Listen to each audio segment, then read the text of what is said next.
እንግዲህ መብራት በሌለ ሰዓት ህይወት ከባድ ነው። ምንም እንትን የለም፣ ጨለማ ነው እና ይሄ መብራት ከመጣ በኋላ ከተማ በርታለች። የሰው ፊዚካሊ ተቀይሯል። ሰው መልካም የሆነ ውሃ መጠጣት ጀምሯል። ጤናውም ያማረ ሆነዋል።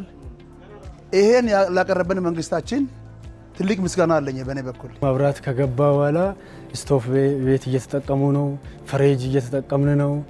መብራት 24 ሰዓት ይበራል። በፊት ዜና እናይም ነበር፣ አሁን ዜና በየቤታችን እናያለን። ስለዚህ በጣም አሪፍ ሁኔታ ላይ ነን። በጣም ነው የምናመሰግነው ለማለት ነው።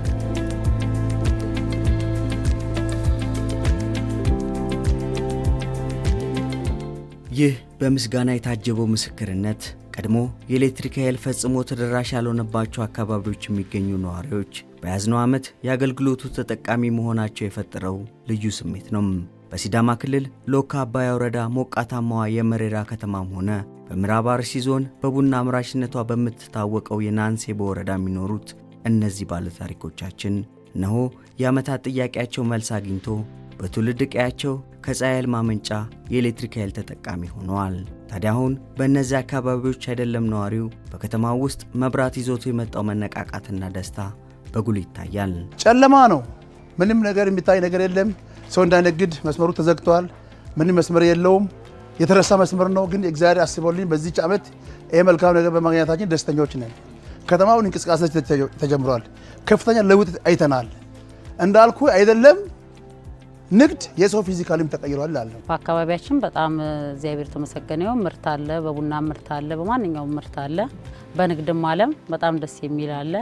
እኔ የምሰራው ምግብ ቤት ነው። እግዚአብሔር ይመስገን ጥሩ ስራ ሰራለሁ። እስካሁን ግን በጨለማ በኩራዝ ወይንም በባትሪ ነበር እየሰራን ያለ ነው። አሁን እግዚአብሔር ተመሰገነ ይሁን በመብራት እየሰራን ነው። በቢላ የምንከትፈውም በማሽን እየፈጨን ነው። ሽንኩርትም ቡናም እንደዛው እየፈጨን የምንጠቀመው። መብራትም ያለውን ነገር እየተጠቀምን ነው። በጣም ደስ ብሎናል። አሁን ሰው ጠቅላላ ሙሉ የሚነግደው ምኑ ቤቱ ሁሉ ኤንቫይሮንመንቱ አሶሲዬሽኑ ጠቅላላ ከፍተኛ ለውጥ ነው። እንደ መብራት ነው የበራው። ብንጮህ ደስታችን አንችልም። እኔ በኔ በኩል ኦብ የልጮህ አሁን በእርግጥም በሀገሬው ዘንድ በዚህ መልኩ የሚታየው ይህ ደስታና መነቃቃት የዘመናት ህልማቸው የነበረውን መብራት በየቤታቸው በመገኘቱ የመጣ ሲሆን የውሃና ኤነርጂ ሚኒስቴር በተለይም በታዳሽ ኃይል ልማቱ ዘርፍ የብሔራዊ ኤሌክትሪፊኬሽን ፕሮግራም አካል በሆነው የአዴሌ ፕሮጀክት አማካኝነት ከኢትዮጵያ ኤሌክትሪክ አገልግሎት ጋር በመሆን በዓለም ባንክ በተገኘ የገንዘብ ድጋፍ ይህን እውን አድርጎታል። ታዲያ ከሰሞኑ የዚህ እውነት መሰረት የሆኑ እነኚህ ውጤታማ የፀሐይ ኃይል ማመንጫ ፕሮጀክቶች በኤነርጂ ዘርፍ ሚኒስቴር ዴኤታው ዶክተር ኢንጂነር ሱልጣን ወሊ በይፋ ተመርቀው ወደ ሥራ የገቡ ሲሆን ከዋናው የኤሌክትሪክ መስመር ርቀው በሚገኙት እንደ መሬራና ናንሴቦ መሰል አካባቢዎች ብሎም በኤሌክትሪክ መሠረተ ልማት እጦት በብዙ ሲሰቃዩ ለነበሩ ገጠራማ አካባቢዎች አሁን ላይ አዋጭና አማራጭ መፍትሄ በመሆን ብቅ ብሏል።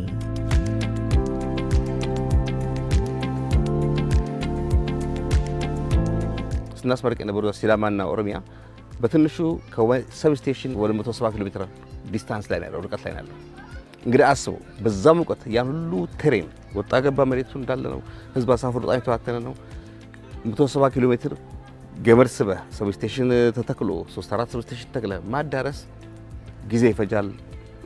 ህዝቡ ደግሞ የተበታተነ ነው እና ዋጋውን በዛው ልክ ዛሬ ልንወጣው አንችልም። ነገር ግን ይሄን ቴክኖሎጂ ደግሞ ስንጠቀም ያንን አማራጭ ከግምት ማስገባት ነው። ያንን ችግር ከግምት ከማስገባት ነው። ናንሴቦ ወረዳ 22 ቀበሌ ነው የተዋቀረው። ከዚህ ከ22 ቀበሌው 5 ቀበሌ ብቻ ነው የማብራት ብልጫ ያገኘው ማለት ነው። ስለዚህ ቡና አለ እንጂ ቡናችን ማብራት ማምጣት አልቻለም። ብዙ ኢኮኖሚ ማምጣት አልቻለም። ስለዚህ ብዙ ኢንፍራስትራክቸር ተጎድተናል። በመብራት ብቻ ሳይሆን በመንገድም እያያችሁ ቅድም ሲመጡ መንገድ ላይ ብዙ ነገር አይታችኋል ብዬ ገምታለሁኝ። ስለዚህ ብዙ ኢንፍራስትራክቸር ጎሎናል ማለት ነው። በዚህ መንግስት በለውጡ መንግስት ይህንን መብራት ስላገኘን በጣም ከልብ አመሰግናለሁ። አሁን ተጀምሯል ማለት ነው።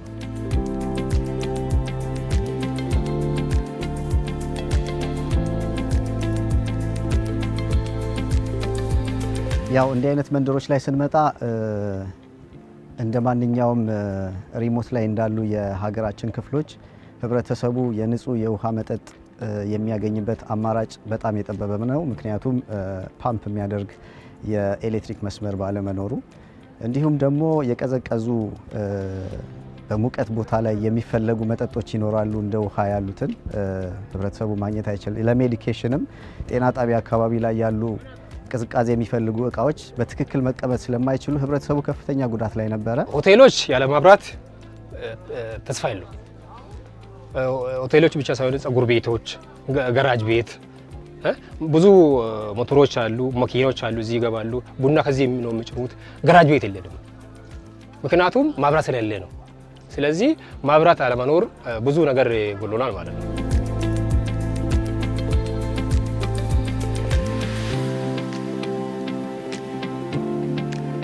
አሁን ይሄ ሲስተም ከመጣ በኋላ ግን ህብረተሰቡ ላይ ይሄንን ኤሌክትሪክ ከሰጠን ቀን ጀምሮ እንኳን ያለውን ለውጥ እያየነው ነው።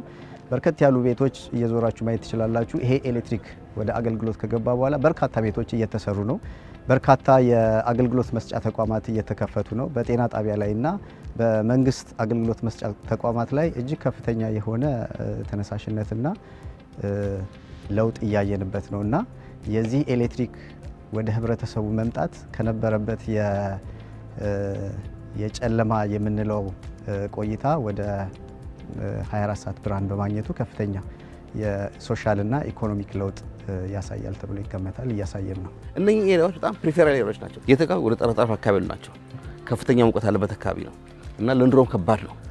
ስለዚህ ምንድነው ፕሮጀክቱን ደግሞ እኛ ሳናስመረቅ ቢያንስ 2 እና 3 ወር አካባቢ ነፃ አገልግሎት እንዲያገኙ እናደርጋለን፣ ህዝቡ እስኪላመድ ድረስ። ስለዚህ ግለሰቦች ፍሪጅ ይጠቀማሉ፣ ውሃ ያቀዘቅዛሉ፣ የቤት ምግብ ፕሪዘርቭ ያደርጋሉ፣ ያቆያሉ። አትክልትና ፍራፍሬ እንዳይበላሽባቸው በፍሪጅ ያስቀምጣሉ። ሆቴሎችን እንዳየን ምግብ ቤቶች ይከፍታሉ፣ የብረትና የእንጨት ስራዎችን ይከፍታሉ። ወጣቱ እንደነየ ነው የፀጉር መስተካከሎችን ለከፍትበት ሁኔታ አለና ከዚህ አንጻር ነው ደስታው። እንግዲህ መብራት ሲለቀቅ መጀመሪያ ቀን በዚህ ከተማ እንዳለ ቶክስ ተለቋል። በጣም ከፍተኛ ለውጥ ነው የተገኘው። እጭቱ የከተማው አጥለቅልቋል። በፊት እዚህ ፕሮጀክት እዚህ ሲቋቋም አላመነበትም ነበር። እዚህ ጋር በርቶ የሶላር ከተማችን ያበራል እውነት አልመሰለንም እንደ ነዋሪ። አሁን በርቶልን በጣም ደስታ የሚሰማን ማለት ነው። እኔ ውሸት ነበር የመሰለኝ አጭሩ፣ በጣም ውሸት መስሎ የነበረ ማለት አልቆ እስከማይ ድረስ ውሸት ነው የሚመስለኝ፣ ግን አልቆ ሳይ ነው ያመንኩት ሁሉንም ነገር። መጀመሪያ ላይ ልክ ሌሎች ቦታዎች ላይ እንደምናየው በህብረተሰቡ ዘንድ ይሆናል አይሆንም የሚሉ ፍራቻዎች ነበሩ። በስተመጨረሻ ግን የመጀመሪያዋን አምፖል በምናበራበት ጊዜ የነበራቸውን የህብረተሰብ ደስታ እጅግ በጣምና የሚያኮራ እንዲሁም ደግሞ እንዲህ አይነት ስራዎች ሊበረታቱ የሚችሉና በሁሉም እንዲህ አይነት ሪሞት ቦታ ላይ ባሉ ከተማዎች ወይ ቀበሌዎች ቢሰራ የህብረተሰቡ የኢኮኖሚካል ፋይዳው እጅግ በጣም ኢኮኖሚካል ፋይዳ ብቻ ሳይሆን የሶሻል የቱሪዝም እንዲሁም ደግሞ ለግብርና የሚያገለግሉ የኢንዱስትሪ ስራዎችን ምናምን ለማሳደግ እጅግ በጣም ከፍተኛ የሆነ ለውጥ እና እምርታ የታየበት ነው።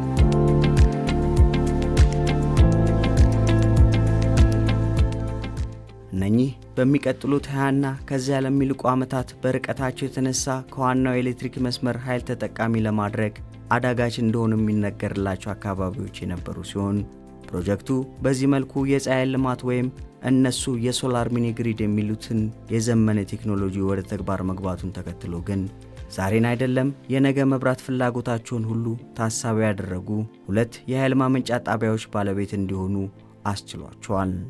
በአጠቃላይ ይህ ፕሮጀክት ከ1 ዓመት በላይ የሆነ የኮንስትራክሽን ፔሪድ አለው። በአጠቃላይ ደግሞ ይሄ ከተማ የሚያገኘው የኤሌክትሪክ መጠን በኃይል አቅም ከፒቪ ፓነሎች በአጠቃላይ እዚህ ግቢ ውስጥ ከምታያቸው ፒቪ ፓናሎች ጀነሬት የሚሆነው የኃይል መጠን 632.7 ኪሎዋት በከፍተኛ መጠኑ ላይ ሲደርስ ማመንጨት የሚችለው ነው። የመጀመሪያው የኤሌክትሪክ ሶርሱ ከፒቪ ፓናሉ ለህብረተሰቡ መስጠት ነው። ቀጥሎ ማታ ላይ በሚሆንበት ጊዜ የኤሌክትሪክ ኃይል ፀሐይ በማይኖርበት ጊዜ ፒቪው መስጠት ስለማይችል ህብረተሰቡ መብራቱ እንዳይቆራረጥበት የባትሪ የተገጠመለት አለ። 10 ባትሪዎች ተገጥመዋል። እያንዳንዳቸው 215 በኪሎዋት ሃወር የሆነ አቅም ያላቸው ተገጥመዋል። ይህ ማለት በአጠቃላይ 10ሩ ሲደመሩ ወደ 2150 ኪሎዋት ሃወር መጠን ያለው የኤሌክትሪክ መጠን ተቀማጭ የሚደረግበት ባትሪ አለ። ከዚህ በተጨማሪ ዘመናዊ የሆነ መቆጣጠሪያ ሲስተም ያለው ኢቭን ሰው ሳያስፈልግ እንኳን ሲስተሙን በኮምፒውተር ብቻ ኢቭን በስልክም ራሱ መቆጣጠር የምንችልበት ሲስተም አብሮ የተሰራለት በጣም ዘመናዊ የሆነ የኃይል ማመንጫ ነው። ከበፊቶቹ ለየት የሚያደርገው ማለት ነው። ከዛ በተጨማሪ ሌላ ለየት የሚያደርገው ምንድነው? የተገጠመለት የባትሪ ሲስተም አሁን ካለው ዓለማችን ላይ ቴክኖሎጂ ሊቲየም አይረን ፎስፌት የሚባለውና በጣም ስትሮንግ የሆነ ዱሬቢሊቲው በጣም አስተማማኝ የሆነ የባትሪ ሲስተም ነው እና ከሎድ ከማህበረሰቡ ኃይል ፍላጎት ጋር ስናነጻጽረው ጣቢያው የማመንጨት አቅሙ እና አሁን ከረንትሊ ማህበረሰቡ የተጠቀመው ያለው በጣም ትርፍ የሆነ ፓወር ሲስተም ያለው ነው ማለት ነው።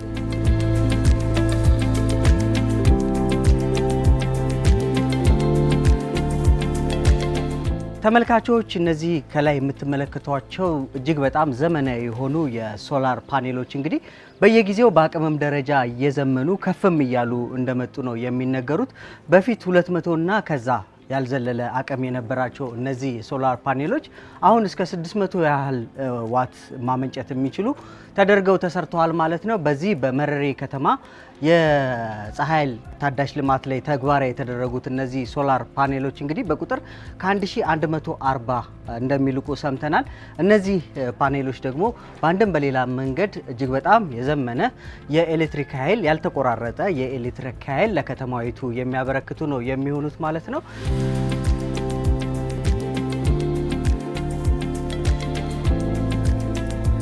በዚህ ሂደት ላይ ቴክኖሎጂውም ጥሩ አማራጮችን እየፈጠረልን ነው።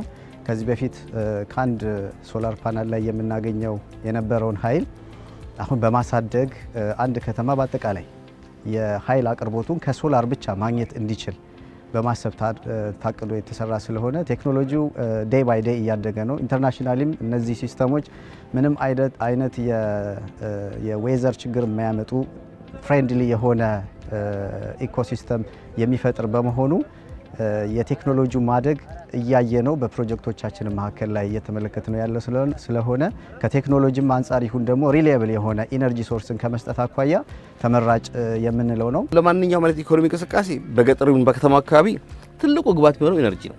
ይሄ ምንም ጥያቄ የለም። ይሄ በጥናት የተረጋገጠ ነው። ኢትዮጵያ ደግሞ የተለየ የሚያደርጋት ነገር የለም። የከተማ እድገታችን ማሳየት ሱሉልጥ የሆነ ከተሞችን ማስፋፋት አንጻር ኢነርጂ ያስፈልገናል። አስፋልት ለመስራት ይሁን እንጨት ለመሰንጠቅ ይሁን ግቢ ለማጽዳት ይሁን ኮሪደር ለመስራት ይሁን ኢነርጂ ቀዳሚውን ግባት ነው የሚሆነው። በከተማው በገጠሩም እንደዛው። ስለዚህ ከዚህ አንጻር ምንድነው ከተማ ወዴት ሊያድግ ይችላል የሚለው ግምት እናስገባለን።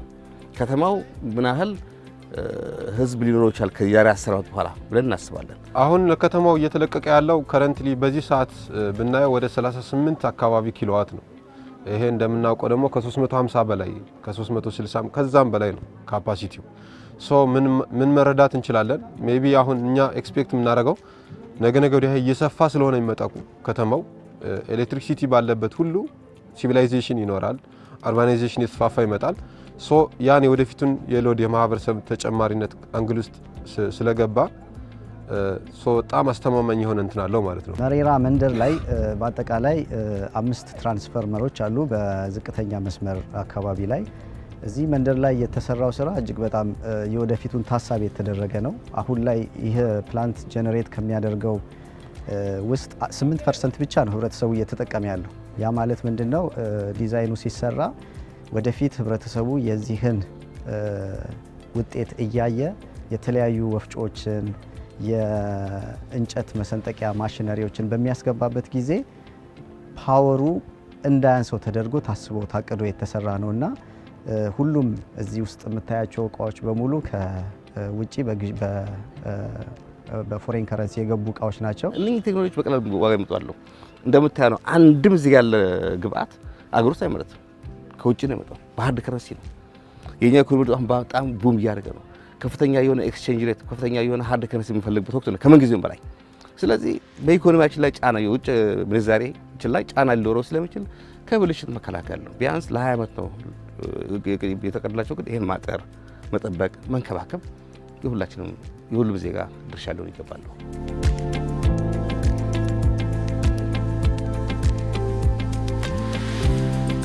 ከዚህም ባሻገር በዚህን መሰል ቴክኖሎጂ የሚመረቱ ኃይሎችን አቅም በፈቀደ መልኩ ከብክነት ተከላክሎ መጠቀም ላይ አሁንም እንደ ሀገር ትኩረት ሊሰጠው እንደሚገባ ሚኒስትር ዴኤታው ዶክተር ኢንጂነር ሱልጣን ወሊ ነግረውናል። አብዛኛውን ጊዜ ኃይል እናመነጫለን፣ ኃይል ግን ይባክናል። እውነት ለመናገር የህዝባችን የኃይል አጠቃቀም ዝቅተኛ የሆነ አጠቃቀም ግንዛቤ አለና ከፍተኛ የሆነ የኃይል ብክነትም አለ። ሁለቱን ማጣጣም አለብን። ህብረተሰቡን በስፋት ማስተማር አለብን። አሁን አንዳንድ ጥናቶች እንደሚያሳዩ እስከ 35% ያመነጨው ኤነርጂ ነው ሎስ የምናደርገው። 35% ኤነርጂ ማለት ደግሞ በትንሹ የኮይሻ ግድብ ተጠናቆ በሙሉ አገልግሎት ሰጥ ሊያቀርብ ይችላል ያህል ኤነርጂ ሎስ እያጣን ነው የምንገኘውና እዛ ላይ የኤነርጂ ብቃት ላይ ብዙ መሰራት አለበት ነው። ሌላ ምንድነው ህብረተሰባችን በጣም መገንዘብ አለበት የማስበው ኃይል ማመንጨት በራሱ ኢስኖታን ኢንድ ኃይሉ እያንዳንዱ አካባቢ ለማዳረስ እንግዲህ ኢትዮጵያ ጂኦግራፊ የቆዳ ስፋት በጣም ሰፊ ነው። ቴሬኑ እንዳየነው ወጣ ገባ ነው።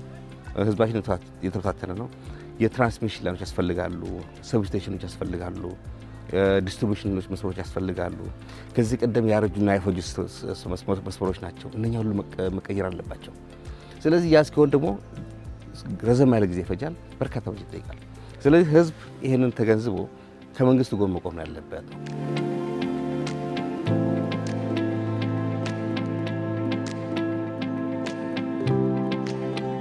አሁን የመሬራ ከተማና የናንሴቦ ወረዳ ነዋሪዎች የዘመናት ጥያቄ የሆነው መብራት በዚህ መልኩ አጥጋቢ ምላሽ ካገኘ አካባቢዎቹን እድገት ታሳቢ ያደረጉ ሌሎች ልማቶችም ሊጎበኙን ይገባል ሲሉ በዚህ አጋጣሚ ጠይቀዋል። አሁን የምንፈልገው እቺ ሀገር ብዙ የምትለማ ሀገር ነች። ብዙ ሙንጫ አለባት። የቡና ሀገር ነች። መንገድ የለንም። ቡናችን ለዓለም አቀፍ ገበያ ለማቅረብ መንገድ ስኖር ነው። መንገድ የለንም። እዚህ አሁን ቦና ሆኖ እናንተ መታችሁ እና እኛን አያችሁ እንጂ ክረምት ቢሆን ሰው በእግር ነው የሚሄደው። በጣም እንደ አይነት ችግር አለ። ይሄ ቢፈታልን። ሰው አሁን ዛሬ እየጠጣ ያለው ይሄ ወንዙ ብላቴ ወንዙን አሸባውን አብጥሮ ነው እየጠጣ ያለው። የውሃ ችግር አለ። የመንገድ ችግር አለ።